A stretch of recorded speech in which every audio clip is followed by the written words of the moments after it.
Friends आर्यक्रंथन को आपण मानक स्वागत ए भिडियो आलोचना करबा +3 6th सेमेस्टर आपण मानकर हिस्ट्री ऑनर्स रो कोर पेपर 14 रो यूनिट 1 रे रहितबा चार टेस्ट आंदोलन रो कारण एवं फलाफल विषय रे एबे हमें ए भिडियो रे आलोचना करबा सरल साधारण नोट्स तणु करी भिडियो को जारे स्किप न करी आरंभ रु शेष पर्यंत देखंतु तडे न करी चलंतु आज रो भिडियो स्टार्ट करबा।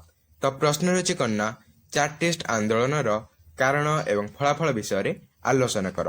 तो उत्तर रे आपण माने प्रथमे लिखिबे इंट्रोडक्शन बा उपक्रम। इंट्रोडक्शन रे लिखिबे इंग्लैंड रे शिल्प विप्लव हेबा फल रे पुंजीपति और शिल्प उद्योग माने धनशाली होई गले एवं श्रमिक माने दरिद्रतार शिकार हेले। 1832 मसीहा रे संस्कार आईन बल रे श्रमिक मानकर स्थिति भल होई पारला नै। अर्थात 1832 मसीहा रे इंग्लैंड रे जो संसदीय संस्कार आईन आसीथिला सेथिरे श्रमिक मानकर हित पई कोनोसी निष्पत्ति निया जाय नथिला।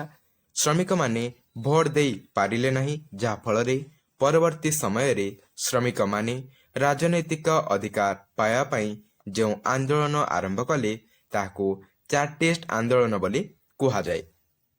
एही आंदोलनटी 1838 मसीहा रे आरंभ होइथिला एवं 1848 रे शेष होइथिला। चार टेस्ट आंदोलन पछरे बहु कारण थिला जाकि निम्न रे वर्णना करा जायछि। चार टेस्ट आंदोलन हेबा पछरे थिबा कारण गुडिक होछि प्रथम कारण होछि सामाजिक असंतोष, द्वितीय कारण होछि आर्थिक मांदावस्था, तृतीय कारण होछि समाजवाद, चतुर्थ कारण होछि नेता मानकर आविर्भाव, पंचम कारण होछि राजनैतिक अधिकार पई दायीपत्र। एही सब कारण गुडिक जगु इंग्लैंड रे बा ब्रिटेन रे एही चार टेस्ट आंदोलनटी देखा देइथिला। तो इंग्लैंड रे श्रमिक मानक द्वारा राजनैतिक अधिकार पाया पई जो आंदोलनटी इंग्लैंड रो श्रमिक माने करिथिली ताहा चार टेस्ट आंदोलन भावरे परिचित अटे। इंग्लैंड रे शिल्प विप्लव होबा फल रे पुंजीपति एवं शिल्प उद्योग माने प्रचुर धनवान बा लाभवान होई गले एवं से माने धनी होई गले, किंतु जो श्रमिक माने कल कारखाना गुड़िकरे काम करुथिले से माने दुख दुर्दशारे घांटी हेउथिले। एही सबु भितरे जेतेबेले 1832 मसीहा रे इंग्लैंड रो संसदीय संस्कार आईन आसिला सेथिरे मध्य इंग्लैंड रो श्रमिक मानक रो कोनसी उन्नति साधित होई नथिला, कारण से माने भोट देवार अधिकार पाई नथिले। तो 1832 मसीहा रो जो संस्कार आईन आसीथिला एथिरे श्रमिक माने भाबुथिले से माने भोट देवार अधिकार पाइबे, किंतु से माने 1832 मसीहार संस्कार आईन रे मध्य से मानकु भोट देवार अधिकार मिली नथिला। तो ये 1832 मसीहार संस्कार आईन विषय रे आमे पर भिडियो रे आलोचना करिसेंती। जो माने वीडियो देखि नांती प्लेलिस्ट को जाइकी देखि नियंतु। तो एही संस्कार आईन 1832 मसीहा अनुसार इंग्लैंड रो श्रमिक माने भोट देवार अधिकार पाइले नहीं। तेणु करी 19 शताब्दी रे अर्थात 1838 मसीहा रे श्रमिक एवं साधारण लोक माने अनुभव कले जे से माने राजनैतिक अधिकार न पाइले से मानकर दुख कष्ट आउ दूर होई पारिबो नाही। तेणु करी से माने निजर राजनैतिक अधिकार एवं अर्थनैतिक समानता पाई जो आंदोलन करिथिले ताकू चार टेस्ट आंदोलन बोली कुहा जाय। एही आंदोलन 1838 मसीहा रे आरंभ होई 1848 मसीहा रे शेष होइथिला।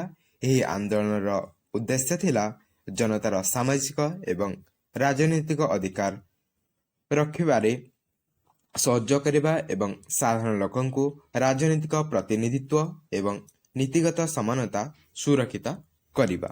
मुख्यतः साधारण निर्वाचन अधिकार, समान उत्तरदायी शासन पद्धति एवं संसद रे साधारण लोक मानकर अधिकार वृद्धि करिबा ए सबु पाई श्रमिक माने चार टेस्ट आंदोलन करिथिले। एही आंदोलन पछरे अनेक कारण रहछि जाकि एबे आमे तेही कारण गुडिक विषय रे आलोचना करिबा। तो प्रथम कारण रहिछि देखंतु चार टेस्ट आंदोलन रो प्रथम कारण होछि सामाजिक असंतोष। सामाजिक असंतोष शिल्प विप्लव हेबा फल रे समाज रे दुईटी श्रेणी आविर्भाव होइथिला, यथा शासक श्रेणी एवं शोषित श्रेणी। पुंजीपति एवं शिल्पपति माने ଶୋଷକ ନାମରେ ନାମିତ ହେଲା ବେଳେ ଶ୍ରମିକମାନେ ଶୋଷିତ ନାମରେ ନାମିତ ଥିଲେ। ଶିଳ୍ପପତିମାନେ ସୁଖ ଉପଭୋଗ କରୁଥିଲେ ଏବଂ ଶ୍ରମିକମାନେ ଦୁଃଖରେ ଜୀବନ କାଟୁଥିଲେ, ଯାହା ଫଳରେ ସାମାଜିକ ଅସନ୍ତୋଷ ଦେଖାଦେଲା। ପରିଶେଷରେ ଚାର୍ଟିଷ୍ଟ ଆନ୍ଦୋଳନ ଦେଖା ଦେଇଥିଲା। ତ 19ବିଂଶ ଶତାବ୍ଦୀରେ ବ୍ରିଟେନ ବା ଇଂଲଣ୍ଡରେ ଘଟିଥିବା ଚାର୍ଟିଷ୍ଟ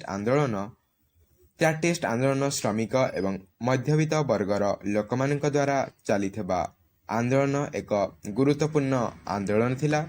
ଶିଳ୍ପ ବିପ୍ଳବ ଫଳରେ ସମାଜରେ ଧନୀ ଏବଂ ଗରିବ ମଧ୍ୟରେ ତାରତମ୍ୟ ଅଧିକ ବୃଦ୍ଧି ପାଇଥିଲା। ଶିଳ୍ପ ବିପ୍ଳବ ଫଳରେ କାରଖାନା, ଖଣି ଏବଂ ମିଲ୍ ଗୁଡ଼ିକରେ ଲକ୍ଷାଧିକ ଶ୍ରମିକ କାମ କରୁଥିଲେ। ମାତ୍ର ଦୀର୍ଘ କାର୍ଯ୍ୟ ସମୟ ପରେ ମଧ୍ୟ ଅତି କମ୍ ଦରମା ମିଳୁଥିଲା। ତା ସହିତ ନାରୀ ଏବଂ ଶିଶୁ ଶ୍ରମ ଚାଲୁଥିଲା। ଅସୁରକ୍ଷିତ କାରଖାନା ଏସବୁ ଦ୍ୱାରା ଶ୍ରମିକମାନଙ୍କର ଅବସ୍ଥା ଅତ୍ୟନ୍ତ ଶୋଚନୀୟ ହୋଇପଡ଼ିଲା। ଏହିପରି ପରିସ୍ଥିତି ସାମାଜିକ ଅସମତା ସୃଷ୍ଟି କରିଥିଲା ଏବଂ ସାମାଜିକ ଅସନ୍ତୋଷ ଦେଖାଦେଲା, ଯାହାଫଳରେ କି ଏହି ଚାର୍ଟିଷ୍ଟ ଆନ୍ଦୋଳନଟି ସୃଷ୍ଟି ହୋଇଥିଲା ବା ଚାର୍ଟିଷ୍ଟ ଆନ୍ଦୋଳନ ଦେଖା ଦେଇଥିଲା। ତାପରେ ଦ୍ୱିତୀୟ କାରଣ ହେଉଛି ଆର୍ଥିକ ମାନ୍ଦାବସ୍ଥା। ଶିଳ୍ପ ବିପ୍ଳବ ହେବା ଫଳରେ ବିଭିନ୍ନ ଦ୍ରବ୍ୟ କଳକାରଖାନାରେ ଉତ୍ପାଦିତ ହେଲା, ମାତ୍ର ସବୁ ଜିନିଷ ସଠିକ ଭାବରେ ବିକ୍ରି ହେଲା ନାହିଁ, ଯାହା ଫଳରେ କଳକାରଖାନା ବନ୍ଦ ହୋଇଗଲା ଏବଂ ହଜାର ହଜାର ଶ୍ରମିକ ବେକାର ହୋଇଗଲେ। ପରିଶେଷରେ ସେମାନେ ନିଜ ସମସ୍ୟାର ସମାଧାନ ପାଇଁ ଆନ୍ଦୋଳନ କରିଥିଲେ। ତ ବ୍ରିଟେନରେ ହୋଇଥିବା ଚାର୍ଟିଷ୍ଟ ଆନ୍ଦୋଳନ ପାଇଁ ଶିଳ୍ପ ବିପ୍ଳବ ପରେ ସୃଷ୍ଟି ହୋଇଥିବା ଭୟଙ୍କର ଆର୍ଥିକ ଅସମାନତା ମଧ୍ୟ କାରଣ ସାଜିଥିଲା। ଧନୀ ଶ୍ରେଣୀ ଏବଂ ଗରିବ ଶ୍ରମିକ ଶ୍ରେଣୀ ମଧ୍ୟରେ ଆର୍ଥିକ ମାନଦଣ୍ଡରେ ବହୁତ ବଡ଼ ତାରତମ୍ୟ ଦେଖା ଦେଇଥିଲା। ଏହି ସମୟରେ ଏହା ସହିତ ଶିଳ୍ପ ବିପ୍ଳବ ହେବା ପରେ କମ୍ ସମୟରେ ଅଧିକ ପରିମାଣର ଦ୍ରବ୍ୟ ଉତ୍ପାଦନ ହେଲା, କିନ୍ତୁ ସେହି ଅନୁସାରେ ସାମଗ୍ରୀ ଗୁଡ଼ିକ ବିକ୍ରି ଆଉ ହୋଇପାରିଲା ନାହିଁ, ଯାହାଫଳରେ କାରଖାନା ଗୁଡ଼ିକ କ୍ଷତିରେ ଚାଲିଲା ଏବଂ ଧୀରେ ଧୀରେ ସେମାନେ କାରଖାନା ଗୁଡ଼ିକୁ ବନ୍ଦ ମଧ୍ୟ କରିଦେଲେ, ଯାହା ଫଳରେ ଶ୍ରମିକମାନେ ନିଜର ଜୀବିକା ହରାଇଲେ ଏବଂ ସେମାନେ ଦାରିଦ୍ର୍ୟରେ ନିଜର ଜୀବନକୁ ଅତିବାହିତ କରିଥିଲେ। ତେଣୁ ଏହି ସମସ୍ୟାର ସମାଧାନ କରିବା ପାଇଁ ଶ୍ରମିକମାନେ ଆନ୍ଦୋଳନର ସହାୟତା ନେଲେ, ଯାହାଫଳରେ କି ଏହି ଚାର୍ଟିଷ୍ଟ ଆନ୍ଦୋଳନଟି ଦେଖା ଦେଇଥିଲା। ତାପରେ ତୃତୀୟ କାରଣ ହେଉଛି ସମାଜବାଦ। ସମାଜବାଦ ଶ୍ରମିକମାନଙ୍କୁ ଆନ୍ଦୋଳନ କରିବା ପାଇଁ ଉତ୍ସାହିତ କରିଥିଲା। 19ବିଂଶ ଶତାବ୍ଦୀରେ ଆରମ୍ଭ ହୋଇଥିବା ସମାଜବାଦର ମୁଖ୍ୟ ପ୍ରବକ୍ତା ଥିଲେ ରବର୍ଟ ୱେଲ୍। ସେ 1834ରେ ଶ୍ରମିକମାନଙ୍କୁ ନେଇ ଅଖିଳ ରାଷ୍ଟ୍ରୀୟ ମଜଦୁର ସଂଘ ସ୍ଥାପନ କରିଥିଲେ। ମାତ୍ର ସରକାର ଏହି ସଂଘକୁ ଦମନ କରିଥିଲେ। ଏହା ଦେଖି ଶ୍ରମିକମାନେ କ୍ରୋଧିତ ହୋଇ ଆନ୍ଦୋଳନ କରିଥିଲେ। ତ ସମାଜବାଦ ମଧ୍ୟ ଚାର୍ଟିଷ୍ଟ ଆନ୍ଦୋଳନ ପାଇଁ କାରଣ ସାଜିଥିଲା। ଏହି ସମାଜବାଦର ପ୍ରମୁଖ ପ୍ରବକ୍ତା ଥିଲେ ରବର୍ଟ ୱେଲ୍। ବ୍ରିଟିଶ ସମାଜବାଦର ଜନକ ସେ ଥିଲେ। 1832 ମସିହାର ସଂସଦୀୟ ସଂସ୍କାର ଆଇନ ଶ୍ରମିକମାନଙ୍କୁ ଭୋଟ ଦେବାର ଅଧିକାର ପ୍ରଦାନ କରିନଥିଲା, ଯାହା ଫଳରେ ଶ୍ରମିକମାନଙ୍କ ମଧ୍ୟରେ ଅସନ୍ତୋଷ ବୃଦ୍ଧି ପାଇଥିଲା। 1834 ମସିହାରେ ସେ ଇଂଲଣ୍ଡର ଶ୍ରମିକମାନଙ୍କୁ ନେଇ ଅଖିଳ ରାଷ୍ଟ୍ରୀୟ ମଜଦୁର ସଂଘ ଗଠନ କରିଥିଲେ, କିନ୍ତୁ ସରକାର ଏହା ଉପରେ ଦମନମୂଳକ ନୀତି ପ୍ରୟୋଗ କରିଥିଲେ, ଫଳରେ ଏହାର ଉନ୍ନତି ହୋଇପାରିନଥିଲା। ତେଣୁ ଶ୍ରମିକମାନେ ସରକାରଙ୍କ ଦମନମୂଳକ ନୀତି ଯୋଗୁଁ କ୍ଷୁବ୍ଧ ହେଲେ ବା ରାଗିଗଲେ ଏବଂ ସେମାନେ ଆନ୍ଦୋଳନ କରିବାକୁ ବାହାରି ପଡ଼ିଲେ, ଯାହାଫଳରେ ଏହି ଚାର୍ଟିଷ୍ଟ ଆନ୍ଦୋଳନଟି ସୃଷ୍ଟି ହୋଇଥିଲା। ତାପରେ ଚତୁର୍ଥ କାରଣ ହେଉଛି ନେତାମାନଙ୍କର ଆବିର୍ଭାବ। ଚାର୍ଟିଷ୍ଟ ଆନ୍ଦୋଳନ ହେବା ପଛରେ ବହୁ ନେତାମାନଙ୍କର ହାତ ରହିଥିଲା। ବହୁ ନେତା ଥିଲେ, ସେମାନଙ୍କ ମଧ୍ୟରୁ 2 ଜଣ ପ୍ରମୁଖ ନେତା ଥିଲେ। ସେମାନେ ହେଉଛନ୍ତି ୱିଲିୟମ ଲଭେଟ୍, ଇଂଲଣ୍ଡ ଏବଂ ଆୟାରଲାଣ୍ଡ ନିବାସୀ ଫିୟରଗସ୍, ଏବଂ କର୍ଣ୍ଣର ଲଭେଟ୍ ଲଣ୍ଡନର ଶ୍ରମିକ ସଂଘର ନେତା ଥିଲେ।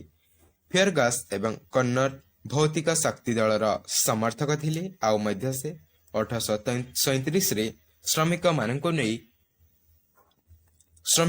ନେଇ ସେ ଉତ୍ତରତାରା ସଂଘ ସ୍ଥାପନ କରିଥିଲେ। ଏହା ଚାର୍ଟିଷ୍ଟ ଆନ୍ଦୋଳନର କେନ୍ଦ୍ରବିନ୍ଦୁ ଥିଲା। ଅନ୍ୟ ଜଣେ ନେତା ଥିଲେ ଥୋମାସ ଏଡୱୁଡ୍। ସେ ବର୍ମିଂହାମ ରାଜନୈତିକ ସଂଘ ସ୍ଥାପନ କରିଥିଲେ। ଉକ୍ତ ଯୋଗ୍ୟ ନେତାମାନେ ଶ୍ରମିକମାନଙ୍କର ହିତ ପାଇଁ କାର୍ଯ୍ୟ କରିବାକୁ ଲାଗିଲେ ଏବଂ ଶ୍ରମିକମାନଙ୍କୁ ଏକତ୍ରିତ କରି ଆନ୍ଦୋଳନ ଚଳାଇଥିଲେ। ତ ଇଂଲଣ୍ଡର ଶ୍ରମିକ ମାନଙ୍କ ଦ୍ୱାରା ହୋଇଥିବା ଚାର୍ଟିଷ୍ଟ ଆନ୍ଦୋଳନକୁ ପରିଚାଳନା କରିବା ପାଇଁ ଯୋଗ୍ୟ ନେତାମାନଙ୍କର ମଧ୍ୟ ଆବିର୍ଭାବ ସେ ସମୟରେ ହୋଇଥିଲା। ନେତାମାନଙ୍କ ମଧ୍ୟରୁ ଫର୍ଗସ୍ ଏବଂ ଲୋଭେଟ୍ ଏବଂ କର୍ଣ୍ଣର ଥିଲେ ଅନ୍ୟତମ। ଫର୍ଗସ୍ ଓ କର୍ଣ୍ଣରଙ୍କ ଦ୍ୱାରା ଗଠିତ ଭୌତିକ ଶକ୍ତି ଦଳ ବିପ୍ଳବାତ୍ମକ ଏବଂ ହିଂସାତ୍ମକ ମାର୍ଗକୁ ଅବଲମ୍ବନ ବା ଆପଣେଇଥିଲା। ତାହା ସହିତ 1837ରେ ଫିୟର୍ଗାସ୍ ଶ୍ରମିକମାନଙ୍କୁ ସଂଗଠିତ କରିବା ପାଇଁ ଏକ ସଂଘ ଉତ୍ତର ତାରା ସଂଘ ଗଠନ କରିଥିଲେ ବା ସ୍ଥାପନ କରିଥିଲେ। ତା ସହିତ ଆଉ ଜଣେ ନେତା ଥମାସ୍ ଏଡୱର୍ଡଙ୍କର ମଧ୍ୟ ଆବିର୍ଭାବ ହେଲା। ସେ ବର୍ମିଂହାମ୍ ରାଜନୈତିକ ସଂଘ ଗଠନ କଲେ। ଏହି ସବୁ ନେତାମାନେ ଶ୍ରମିକମାନଙ୍କୁ ଏକତ୍ରିତ କରି ଆନ୍ଦୋଳନ କରିଥିଲେ। ତ ଏହା ମଧ୍ୟ ଶ୍ରମିକ ଆନ୍ଦୋଳନ ଏହା ମଧ୍ୟ ଚାର୍ଟିଷ୍ଟ ଆନ୍ଦୋଳନ ପାଇଁ କାରଣ ସାଜିଥିଲା। ତାପରେ ପଞ୍ଚମ କାରଣ ହେଉଛି ରାଜନୈତିକ ଅଧିକାର ପାଇଁ ଦାବିପତ୍ର। ଶ୍ରମିକମାନେ ଯୁକ୍ତି କରିଥିଲେ ଯେ ରାଜନୈତିକ ଅଧିକାର ପ୍ରାପ୍ତ ନହେଲେ ସେମାନଙ୍କର ଅବସ୍ଥାରେ ଆଉ ଉନ୍ନତି ହେବ ନାହିଁ। ତେଣୁ ଶ୍ରମିକମାନେ ସେମାନଙ୍କର ଅଧିକାର ପାଇବା ପାଇଁ ଦାବିପତ୍ର କରିଥିଲେ। 1838ରେ ପ୍ରଥମ ଅଧିକାର ପତ୍ର ପ୍ରସ୍ତୁତ କରାଯାଇଥିଲା। ଏହାକୁ ଲୋକ ଅଧିକାର ପତ୍ର ବୋଲି ମଧ୍ୟ କୁହାଯାଏ। ଏହାକୁ ପ୍ରସ୍ତୁତ କରିବାରେ ୱିଲିୟମ ଲର୍ବିଟ୍ ମୁଖ୍ୟ ଭୂମିକା ଗ୍ରହଣ କରିଥିଲେ। ଏହି ଅଧିକାର ପତ୍ର ବର୍ମିଂହାମ୍ରେ ପ୍ରସ୍ତୁତ କରାଯାଇଥିଲା। ଏଥିରେ 6ଟି ଦାବି ରହିଥିଲା। ତ ପ୍ରଥମ ଦାବି ତାଙ୍କର କ'ଣ ଥିଲା? ପ୍ରଥମ ଦାବି ଥିଲା ସଂସଦର ବାର୍ଷିକ ନିର୍ବାଚନ ହେବ। ସଂସଦର ସଦସ୍ୟମାନଙ୍କର ମାସିକ ବେତନ ରହିବ। ତୃତୀୟରେ ହେଉଛି ସଂସଦର ସଦସ୍ୟମାନଙ୍କର ଯୋଗ୍ୟତା ନିର୍ଦ୍ଧାରଣ ହେବ। ଚତୁର୍ଥରେ ହେଉଛି ସମାନ ନିର୍ବାଚନ ମଣ୍ଡଳୀ। ପଞ୍ଚମ ହେଉଛି ସାବାଳକ ପୁରୁଷମାନଙ୍କର ଭୋଟ ଦେବା ଅଧିକାର ଏବଂ ଶେଷରେ ହେଉଛି ଗୁପ୍ତ ମତଦାନ ପ୍ରଥା। ଏଗୁଡ଼ିକ ସବୁ ରହିଥିଲା ତାଙ୍କର 6ଟି ଦାବି। ତ ଏବେ ଆମେ ଦେଖିବା ଚାର୍ଟିଷ୍ଟ ଆନ୍ଦୋଳନର ବିଫଳତାର କାରଣମାନ। ତ ଏହି ଚାର୍ଟିଷ୍ଟ ଆନ୍ଦୋଳନ କେଉଁ ସବୁ କାରଣ ଗୁଡ଼ିକ ଯୋଗୁଁ ବିଫଳତା ହେଇଥିଲା ସେ ସବୁ ବିଷୟରେ ଆଲୋଚନା କରିବା। ତ ପ୍ରଥମ କାରଣ ତ ହେଉଛି ପାରସ୍ପରିକ ମତଭେଦ, ଗଠନାତ୍ମକ ଉଦ୍ଦେଶ୍ୟର ଅଭାବ, ଶ୍ରମିକମାନଙ୍କର ଧ୍ୟାନର ବିଭାଜନ, ସରକାରଙ୍କ ଦମନ ନୀତି, ଜାଲ ଦସ୍ତଖତ। ଏହିସବୁ କାରଣ ଗୁଡ଼ିକ ଯୋଗୁଁ ଏହି ଚାର୍ଟିଷ୍ଟ ଆନ୍ଦୋଳନଟି ବିଫଳ ହୋଇଥିଲା। ତ ପ୍ରଥମ କାରଣ ହେଉଛି ବିଫଳତାର ପାରସ୍ପରିକ ମତଭେଦ। ଚାର୍ଟିଷ୍ଟ ନେତାମାନଙ୍କ ମଧ୍ୟରେ ପାରସ୍ପରିକ ମତଭେଦ ରହିଥିଲା। ନେତାମାନଙ୍କର ଦୁଇଟି ଦଳ ଥିଲା। ଗୋଟିଏ ପଟେ ଲୋଭେଟ୍ଙ୍କର ଦଳର ସଦସ୍ୟମାନେ ବୈଧାନିକ ସଂସ୍କାରର ସମର୍ଥକ ଥିଲେ। ଅନ୍ୟପଟେ ଫିୟର୍ଗାସ୍ଙ୍କ ଦଳର ସଦସ୍ୟମାନେ ହିଂସାତ୍ମକ ଏବଂ ବିପ୍ଳବାତ୍ମକ ପନ୍ଥାର ସମର୍ଥକ ରହିଥିଲେ। ଏହିପରି ପାର୍ଥକ୍ୟ ଦେଖାଯିବା ଫଳରେ ଲୋଭେଟ୍ ଆନ୍ଦୋଳନରୁ ଦୂରେଇ ଗଲେ ଏବଂ ଫିୟର୍ଗାସ୍ ଏକା ରହିଲେ ଓ ଅଧିକ ଲୋକଙ୍କ ସହଯୋଗ ପ୍ରାପ୍ତ ହେଲେ ନାହିଁ। ଅର୍ଥାତ୍ ଫିୟର୍ଗାସ୍ଙ୍କୁ ଆଉ କେହି ସମର୍ଥନ କରିଲେ ନାହିଁ। ଶେଷରେ 1852ରେ ତାଙ୍କୁ ପାଗଳ ଘୋଷିତ କରାଗଲା, କାରଣ ତାଙ୍କ ସପକ୍ଷରେ ଆଉ କେହି ବାହାରିଲେ ନାହିଁ। ତେଣୁକରି 1852ରେ ତାଙ୍କୁ ପାଗଳ ବୋଲି ଘୋଷିତ କରାଗଲା। ପାରସ୍ପରିକ ମତଭେଦ ଯୋଗୁଁ ଏହି ଚାର୍ଟିଷ୍ଟ ଆନ୍ଦୋଳନଟି ବିଫଳ ହୋଇଥିଲା। ତାପରେ ଦ୍ୱିତୀୟ କାରଣ ହେଉଛି ଗଠନାତ୍ମକ ଉଦ୍ଦେଶ୍ୟର ଅଭାବ। ଚାର୍ଟିଷ୍ଟ ଆନ୍ଦୋଳନକାରୀଙ୍କ 6ଟି ଦାବି ଥିଲା। ସେହି ଦାବିଗୁଡ଼ିକ ସଂସଦ ଦ୍ୱାରା ଗ୍ରହଣ ହେବା ପାଇଁ କୌଣସି ଗଠନମୂଳକ ଯୋଜନା ପ୍ରସ୍ତୁତ କରାଯାଇନଥିଲା, ଯାହାଫଳରେ ଅବନତି ଦେଖାଦେଲା। ତାପରେ ହେଉଛି ଶ୍ରମିକମାନଙ୍କ ଧ୍ୟାନର ବିଭାଜନ। ବହୁ ସମାଜବାଦୀ ଶ୍ରମିକମାନଙ୍କ ହିତ ପାଇଁ ଅନେକ ସଂଘ ଓ ସମିତି ସ୍ଥାପିତ ହୋଇଥିଲା। ଶ୍ରମିକମାନଙ୍କ ଧ୍ୟାନ ସେଗୁଡ଼ିକ ମଧ୍ୟରେ ବାଣ୍ଟି ହୋଇଗଲା, ଯାହାଫଳରେ ଆନ୍ଦୋଳନର ବିଲୋପ ହୋଇଥିଲା। ତାପରେ ହେଉଛି ସରକାରଙ୍କ ଦମନ ନୀତି। ଚାର୍ଟିଷ୍ଟ ଆନ୍ଦୋଳନକୁ ଦମନ କରିବା ପାଇଁ ସରକାର ଦମନମୂଳକ ନୀତି ଅବଲମ୍ବନ କରିଥିଲେ। ଆନ୍ଦୋଳନକାରୀମାନଙ୍କୁ କାରାଗାରରେ ରଖିଥିଲେ ଓ ନେତାମାନଙ୍କୁ ନିର୍ଯାତନା କରାଗଲା, ଯାହାଫଳରେ ଫିୟର୍ଗାସ୍ ପରିଶେଷରେ ପାଗଳ ହୋଇଯାଇଥିଲେ। ତାପରେ ଶେଷରେ ହେଉଛି ଜାଲ ଦସ୍ତଖତ। ଜାଲ ଦସ୍ତଖତ ଏହି ଆନ୍ଦୋଳନ ବିଫଳ ହେବାର ମୁଖ୍ୟ କାରଣ ହେଲା ଜାଲ ଦସ୍ତଖତ। ଯେତେବେଳେ ଦାବିପତ୍ରମାନ ସଂସଦ ଦ୍ୱାରା ଯାଞ୍ଚ କରାଗଲା, ସେଥିରେ ଜାଲ ଦସ୍ତଖତ ଥିବାର ଜଣାପଡ଼ିଥିଲା, ଯାହାଫଳରେ ଆନ୍ଦୋଳନଟି ବିଫଳତା ହୋଇଥିଲା। ଏହିସବୁ କାରଣ ଗୁଡ଼ିକ ଯୋଗୁଁ ଚାର୍ଟିଷ୍ଟ ଆନ୍ଦୋଳନଟି ବିଫଳତା ହୋଇଥିଲା। ତାପରେ ଏବେ ଆମେ ଦେଖିବା ଚାର୍ଟିଷ୍ଟ ଆନ୍ଦୋଳନର ଫଳାଫଳ କ'ଣ ଥିଲା। ବିଫଳ ହୋଇଥିଲେ ମଧ୍ୟ ଏହାର ଫଳାଫଳ କ'ଣ ଥିଲା ଏବେ ଆମେ ଦେଖିବା। ଚାର୍ଟିଷ୍ଟ ଆନ୍ଦୋଳନର ଫଳାଫଳ ପ୍ରଥମତଃ ହେଉଛି ଚାର୍ଟିଷ୍ଟ ସିଦ୍ଧାନ୍ତର ସ୍ୱୀକୃତି ଲାଭ। ଶ୍ରମିକ ମାନଙ୍କର ପ୍ରଥମ ସଂଗଠିତ ଆନ୍ଦୋଳନ ଥିଲା। ଶ୍ରମିକ ମାନଙ୍କ ପାଇଁ କଲ୍ୟାଣମୂଳକ କାର୍ଯ୍ୟ, ସାହିତ୍ୟର ବିକାଶ, ରାଜନୈତିକ ପ୍ରଭାବ ଏହିସବୁ ଫଳାଫଳ ରହିଥିଲା। 4ଟି ସିଦ୍ଧାନ୍ତର ସ୍ୱୀକୃତି ଲାଭ।